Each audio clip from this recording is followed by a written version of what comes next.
The short stories of Anton Chekhov. Story La Cigale, Part 2.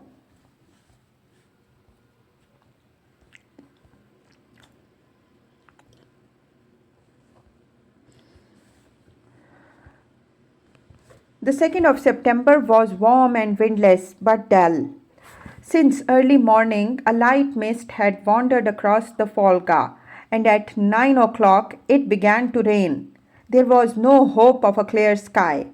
At breakfast, Ryabovsky told Olga Ivanovna that painting was the most thankless and tedious of arts, that he was no artist and that only fools thought him talented. Then, for no cause whatever, he seized a knife and cut to pieces his best study. After breakfast, in bad humor, he sat at a window and looked at the river and found it without life, dull, dead, and cold.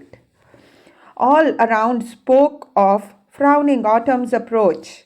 It seemed already that the green carpet on the banks, the diamond flashes from the water, the clear blue distances, all the vanity and parade of nature had been taken from the Volga and packed in a box until the coming spring, and that the ravens flying over the river mocked it and cried, "Naked, naked!"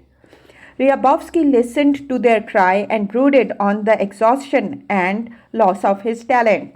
And he thought that all the world was conditional, relative, and stupid, and that he should not have tied himself up with his woman.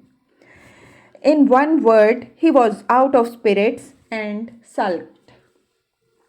On her bed behind the partition, pulling at her pretty hair, sat Olga Ivanovna, and pictured herself at home, first in the drawing room, then in her bedroom, then in her husband's study. Imagination bore her to theaters, to her dressmaker, to her friends. What was Dymov doing now? Did he think of her? The season had already begun. It was time to think of the evening parties. And Dymov, dear Dymov, how kindly, with what infantile complaints, he begged her in his letters to come home.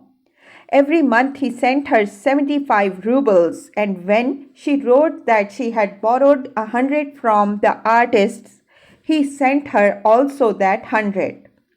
The good, the generous man. Olga Ivanovna was tired of the tour. She suffered from tedium and wished to escape as soon as possible. From the musiques, from the river dam, from the feeling of physical uncleanliness caused by living in huts and wandering from village to village. Had Ryabovsky not promised his brother artists to stay till the 20th of September, they might have left at once. And how good it would be to leave.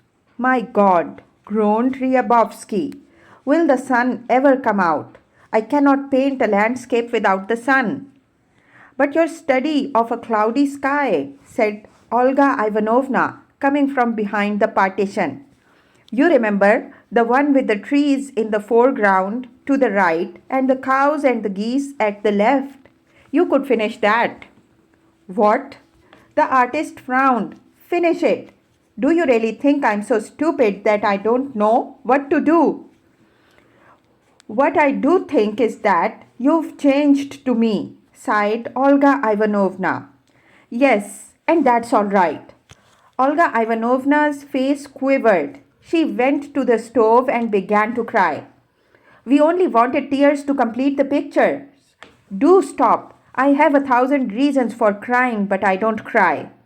1,000 reasons? Burst out Olga Ivanovna. The chief reason is that you are tired of me. Yes, she began to sob. I will tell you the truth. You're ashamed of your love. You try to hide it to prevent the others noticing. But that is useless because they knew about it long ago. Olga, I ask only one thing, said the artist imploringly. He put his hand to his ear. One thing only. Do not torture me. I want nothing more from you. Then swear to me that you love me still. This is torture, hissed Ryabovsky through his teeth. He jumped up. It will end in my throwing myself into the Volga or going out of my mind. Leave me alone. Then kill me, cried Olga Ivanovna. Kill me. She again sobbed and retired behind the partition. Raindrops pattered on the cabin roof. Ryabovsky, with his hands to his head, walked from corner to corner. Then, with a determined face as if he wanted to prove something, put on his cap, took his gun, and went out of the hut. When he left, Olga Ivanovna lay on her bed and cried. At first she thought that it would be good to take poison so that Ryabovsky on his return would find her dead.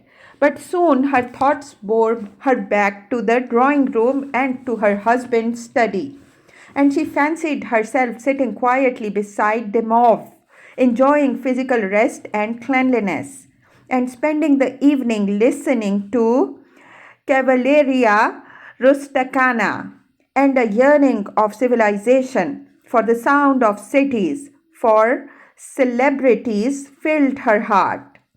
A peasant woman entered the hut and lazily prepared the stove for dinner. There was a smell of soup, and the air turned blue from smoke.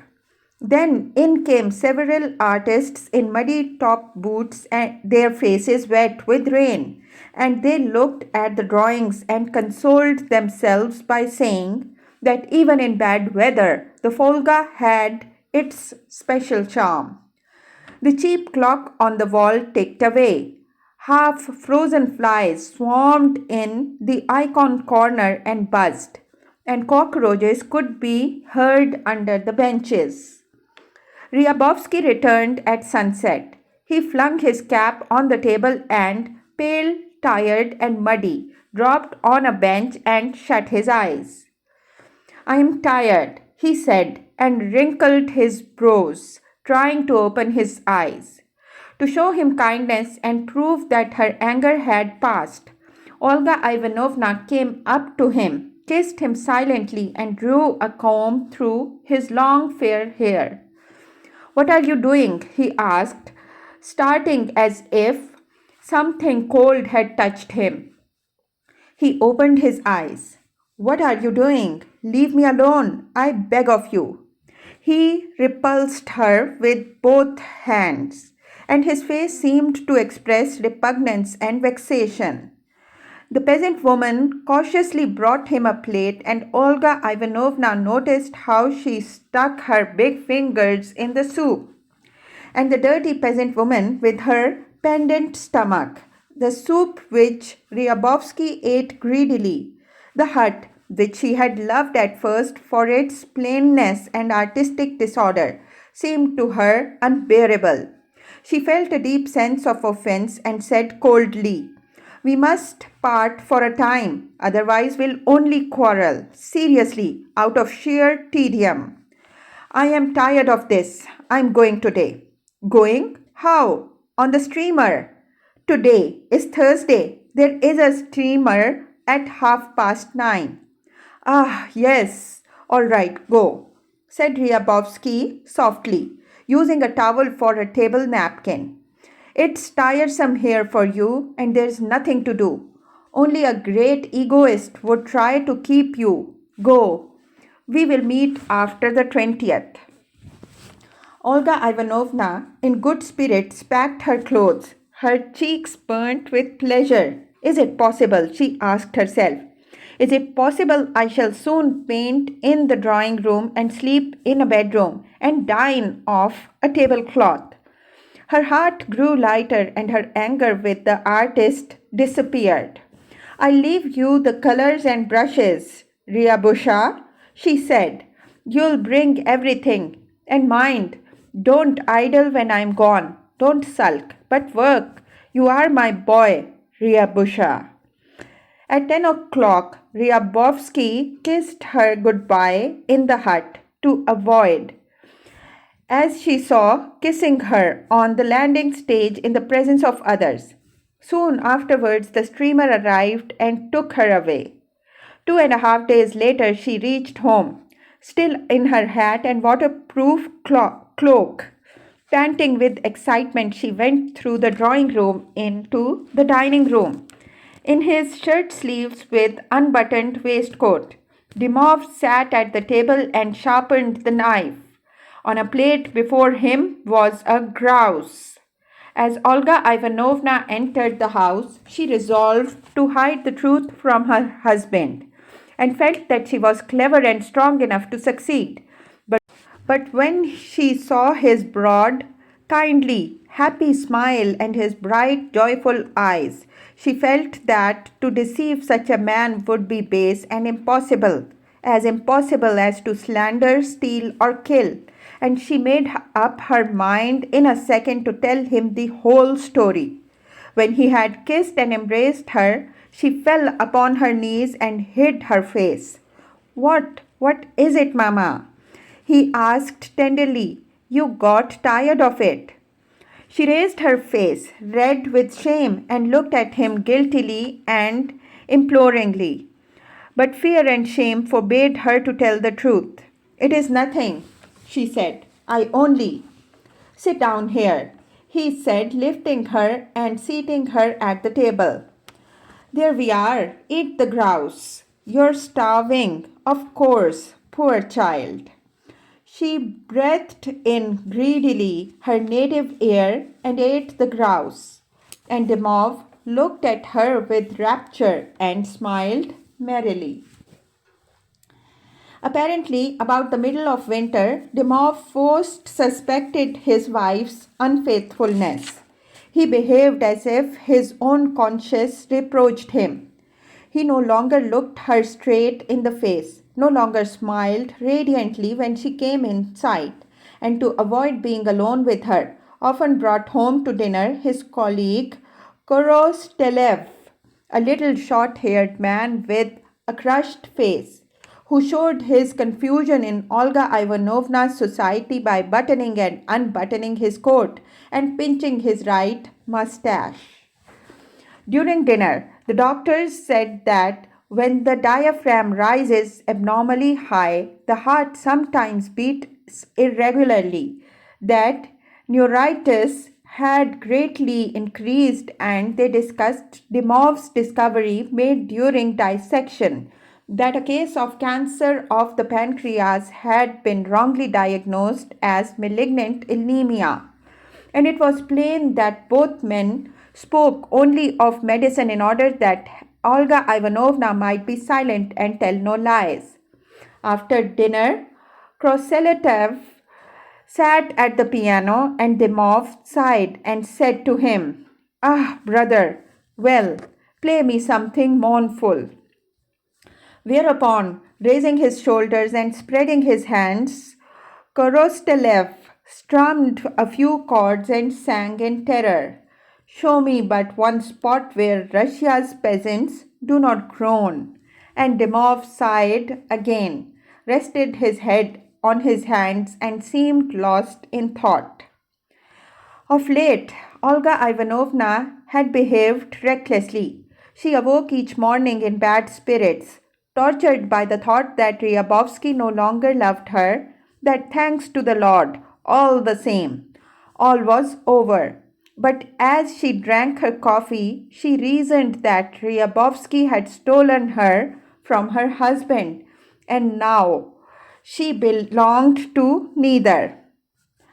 Then she remembered a friend's remark that Ryabovsky was getting ready for the exhibition, a striking picture, a mixture of landscape and genre, in the style of Polyanov, and that this picture sent everyone into raptures. This, she consoled herself, he had done under her influence. Thanks to her influence, indeed, he had on the whole changed for the better, and deprived of it, he would probably perish. She remembered that when last he visited her, he came in a splendid cloth coat and a new tie, and asked her languidly, Am I good looking? And in truth, elegant Ryabovsky, with his blue eyes and long curls, was very good looking, Or it may be he merely seemed so and he had treated her with affection.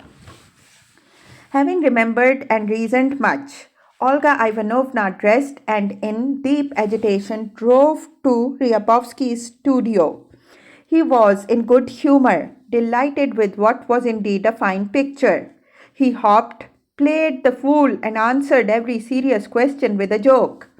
Olga Ivanovna was jealous of the picture and hated it, but for the sake of good manners, she stood before it 5 minutes and, sighing as people sigh before holy things, said softly, "Yes, you never painted like that before. Do you know, it almost frightens me." And she began to implore him to love her, not to forsake her, to pity her. Poor and unfortunate. She kissed his hand, cried, made him swear his love, and boasted that without her influence he would go off the track and perish utterly.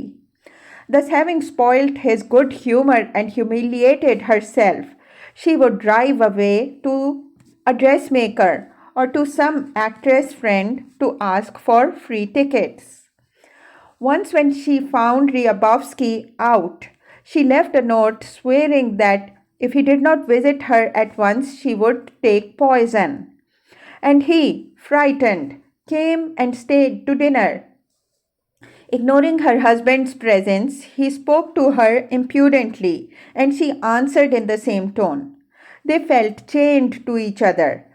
They were despots and foes, and their anger hid from them their own rudeness, which even close-clipped Korostelev remarked.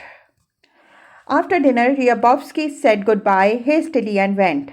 "Where are you going?" asked Olga Ivanovna. She stood in the hall and looked at him with hatred. Ryabovsky frowned and blinked and named a woman she knew, and it was plain that he enjoyed her jealousy and wished to annoy her. Olga Ivanovna went to her bedroom and lay on her bed. From jealousy, anger, and a sense of humiliation and shame, she bit her pillow and sobbed aloud. Dymov left Korostelev alone, came into the bedroom and, confused and abstracted, said softly, "Don't cry so loudly, Mama. What good is it? We must keep silence about it. People mustn't see. You know yourself that what has happened is beyond recall." Unable to appease the painful jealousy which made her temples throb, thinking nevertheless that what had happened was not beyond recall, she washed and powdered her face and flew off to the woman friend. Finding no Ryabovsky there, she drove to another, then to a third. At first she felt ashamed of these visits, but she soon reconciled herself, and one evening even called on every woman she knew and sought Ryabovsky, and all of them understood her. Of her husband, she said to Ryabovsky, "This man tortures me with his magnanimity." And this sentence so pleased her that, meeting artists who knew of her affair with Ryabovsky, she repeated with an emphatic gesture, "This man tortures me with his magnanimity." In general, her life remained unchanged. She resumed her Wednesday evening parties. The actor declaimed, the painter sketched, the violoncellists played. The singers sang, and invariably, half an hour before midnight, the dining room door opened and Dymov said with a smile, "Come, gentlemen, supper is ready." As before, Olga Ivanovna sought celebrities, found them, and insatiable sought for more. As before, she returned home late, but Dymov, no longer sleeping as of old, sat in his study and worked. He went to bed at 3 and rose at 8. Once, as she stood before the pier glass dressing for the theatre, Dymov, in evening dress and a white tie, came into the bedroom. He smiled kindly with his old smile and looked his wife joyfully in the face. His face shone. "I have just defended my dissertation," he said. He sat down and stroked his leg. "Your dissertation?" said Olga Ivanovna. "Yes," he laughed. He stretched forward so as to see in the mirror the face of his wife, who continued to stand with her back to him and dressed her hair. "Yes," he repeated. "Do you know what? I expect to be offered a private docentship in general pathology. That is something." It was plain from his radiant face that had Olga Ivanovna shared his joy and triumph, he would have forgiven and forgotten everything. But private docentship and general pathology had no meaning for her. And what's more, she feared to be late for the theatre. She said nothing. Dymov sat still for a few minutes, smiled guiltily, and left the room. This was an evil day. Dymov's head ached badly. He ate no breakfast and did not go to the hospital but lay on the sofa in his study. At 1 o'clock, Olga Ivanovna went to Ryabovsky's to show him her nature morte and ask why he had not come the day before. The nature morte she herself did not take seriously. She had painted it only as an excuse to visit the artist. She went to his apartment unannounced. As she took off her galoshes in the hall, she heard hasty footsteps and the rustle of a woman's dress. And as she hurried into the studio, a brown skirt flashed for a moment before her and vanished behind a big picture, which, together with its easel, was hung with black calico. There was no doubt that a woman hid there. How often had Olga Ivanovna herself hidden behind that picture? Ryabovsky, in confusion, stretched out both hands as if surprised at her visit and said with a constrained smile, "Ah, I'm glad to see you. What is the news?" Olga Ivanovna's eyes filled with tears. She was ashamed and angered, and would have given millions to be spared speaking before the strange woman, the rival, the liar who hid behind the picture and tithered, no doubt, maliciously. "I have brought a study," she said in a thin, frightened voice. Her lips trembled. "Nature morte." "What? What? A study?" The artist took the sketch, looked at it, and walked mechanically into another room. Olga Ivanovna followed submissively. "Nature morte," he stammered, seeking rhymes. "Corrot, sort, port." From the studio came hasty footfalls and the rustle of a skirt. She had gone. Olga Ivanovna felt impelled to scream and strike the artist on the head, but tears blinded her. She was crushed by her shame and felt as if she were not Olga Ivanovna the artist, but a little beetle. "I am tired," said Ryabovsky languidly. He looked at the study and shook his head as if to drive away sleep. "This is charming, of course, but it is study today, and study tomorrow, and study last year, and study it will be again in a month. How is it you don't get tired? If I were you, I should give up painting and take up seriously music or something else. You are not an artist but a musician. You cannot imagine how tired I am. Let me order some tea. Eh." He left the room and Olga Ivanovna heard him giving an order. To avoid goodbyes and explanations, still more to prevent herself sobbing, she went quickly into the hall, put on her goloshes and went out. Once in the street, she sighed faintly. She felt that she was forever rid of Ryabovsky and painting, and the heavy shame which had crushed her in the studio. All was over. She drove to the dressmaker, then to Barney, who had arrived the day before, and from Barney to a music shop, thinking all the time how she would write Ryabovsky a cold, hard letter full of her own worth, and that the spring and summer she would spend with Dymov in Crimea, free herself forever from the past and begin life anew. On her return, late as usual, she sat in the street clothes in the drawing room and prepared to write. Ryabovsky had told her that she was no artist. In revenge, she would write that he had painted every year one and the same tiresome thing, that he had exhausted himself and would never again produce original work. She would write also that he owed much to her beneficent influence, and that if he made mistakes, it was only because her influence was paralyzed by various ambiguous personages who hid behind his pictures. Mama, cried Dymov from his study without opening the door.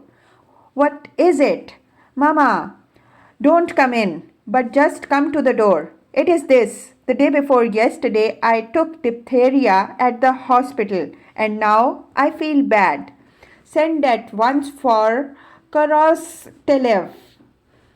Olga Ivanovna called her husband and men friends by their surnames. She disliked his name Osip, which reminded her of Gogol's Osip and the pun Osip Okrip, Achrip Osip. And this time she cried, Osip, that is impossible. Send, I am ill, said Dymov from behind the door, and she heard him walking to the sofa and lying down. Send. Then came his hoarse voice. What can it be? Thought Olga Ivanovna, chilled with fear. Why, this is dangerous. Without any aim, she took a candle and went into her room, and there, wondering what she should do, she saw herself unexpectedly in the glass. With her pale, terrified face, her high-sleeved jacket with the yellow gathers on the breast, her skirt with its strange stripes, she seemed to herself frightful and repulsive. And suddenly she felt sorry for Dymov, sorry for his infinite love, his young life, the forsaken bed on which he had not slept so long, and remembering his kindly, suppliant smile, she cried bitterly and wrote Korostelev an imploring letter. It was 2 o'clock in the morning.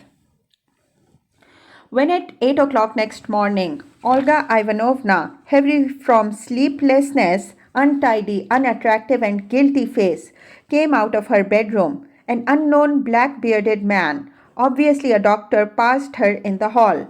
There was a smell of drugs outside Dymov's study. Stood Korostelov, twisting his left mustache with his right hand. Excuse me, I cannot let you in, he said, looking at her savagely. You might catch the disease. And, in any case, what's the use? He is raving. Is it really diphtheria? Whispered Olga Ivanovna. People who do foolish things ought to pay for them, muttered Korostelov, ignoring Olga Ivanovna's question. Do you know how he got this diphtheria? On Tuesday, he sucked through a tube the diphtheria lemonade from a boy's throat. And why? Stupid, like the fool. Is it dangerous? Very? Asked she.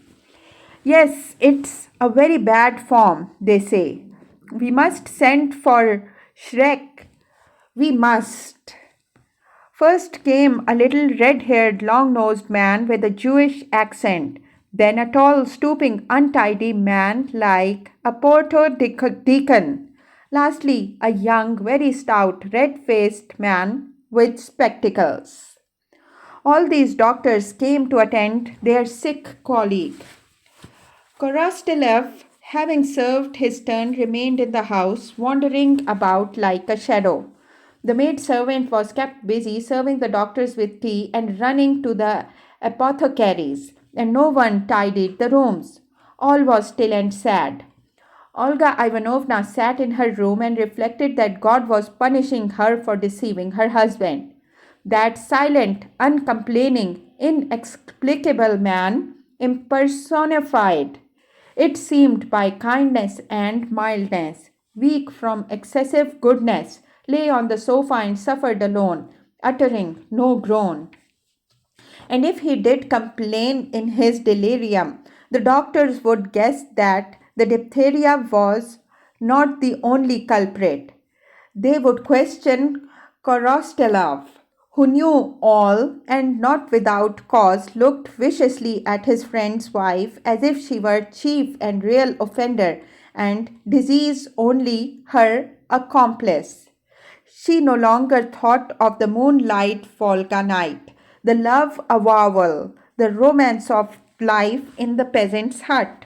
She remembered only that from caprice and selfishness she had smeared herself from head to feet with something vile and sticky, which no washing would wash away. Ah, how I lied to him, she said, remembering her restless love of Ryabovsky. May it be accursed. At 4 o'clock, she dined with Korostelov, who ate nothing but drank red wine and frowned. She too ate nothing, but she prayed silently and vowed to God that if Dymov only recovered, she would love him again and be his faithful wife.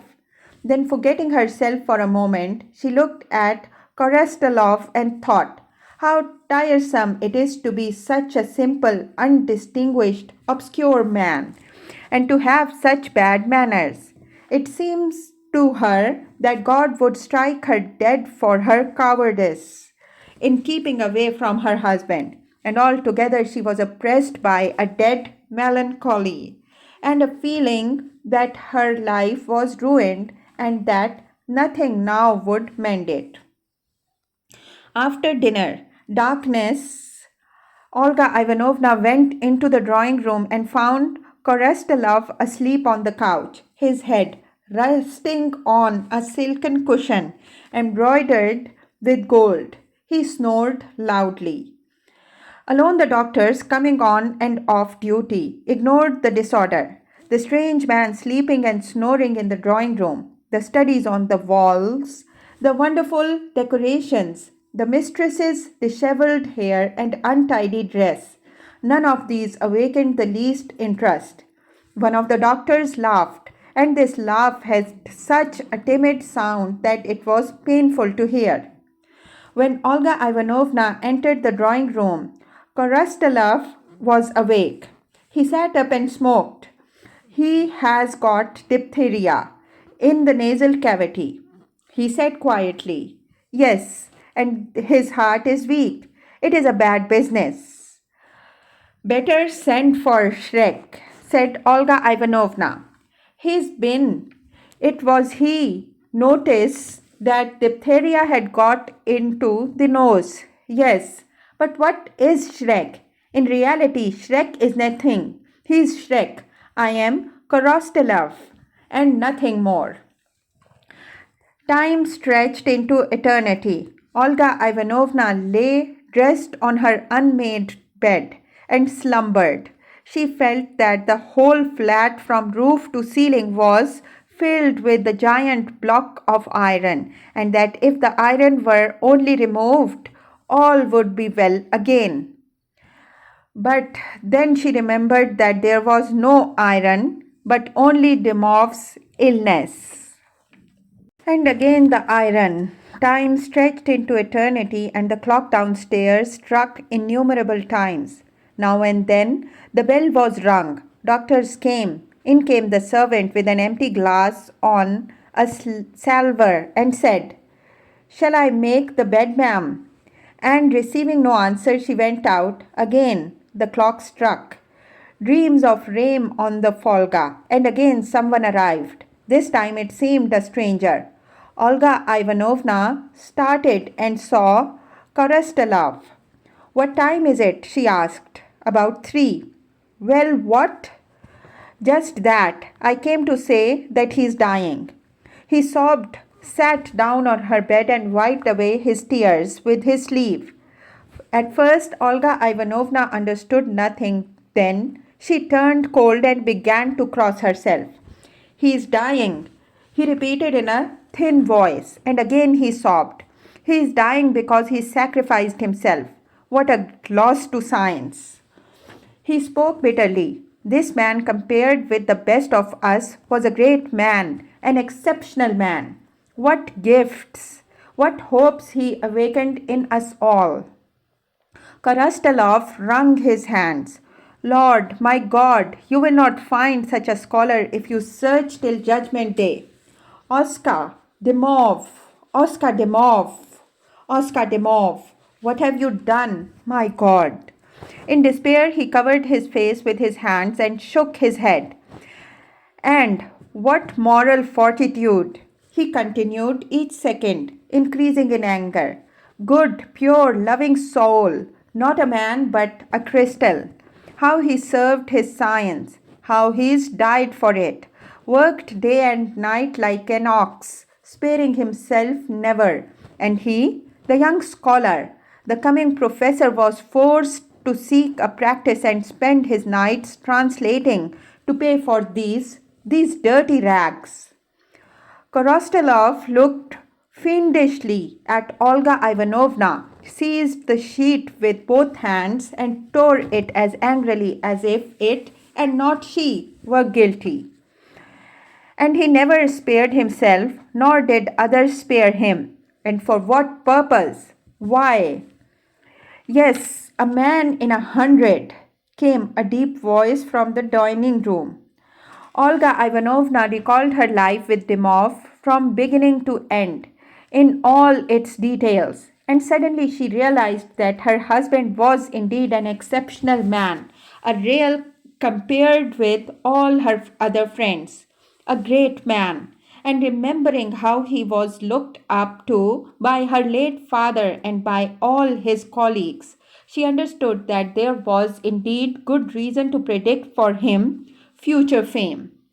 The walls, the ceiling, the lamp, the carpet winked at her derisively, as if saying, You have let it slip by, slip by. With a cry, she rushed out of the room, slipped past some unknown man in the dining room, and rushed into her husband's study.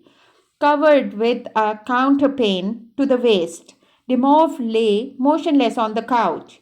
His face had grown thin and was a grayish yellow never seen on the living. His black eyebrows and his kindly smile were all that remained of Dymov. She felt his chest, his forehead, his hands. His chest was still warm. His forehead and hands were icy, and his half-closed eyes looked not at Olga Ivanovna but down at the counterpane. Dymov, she cried loudly, Dymov!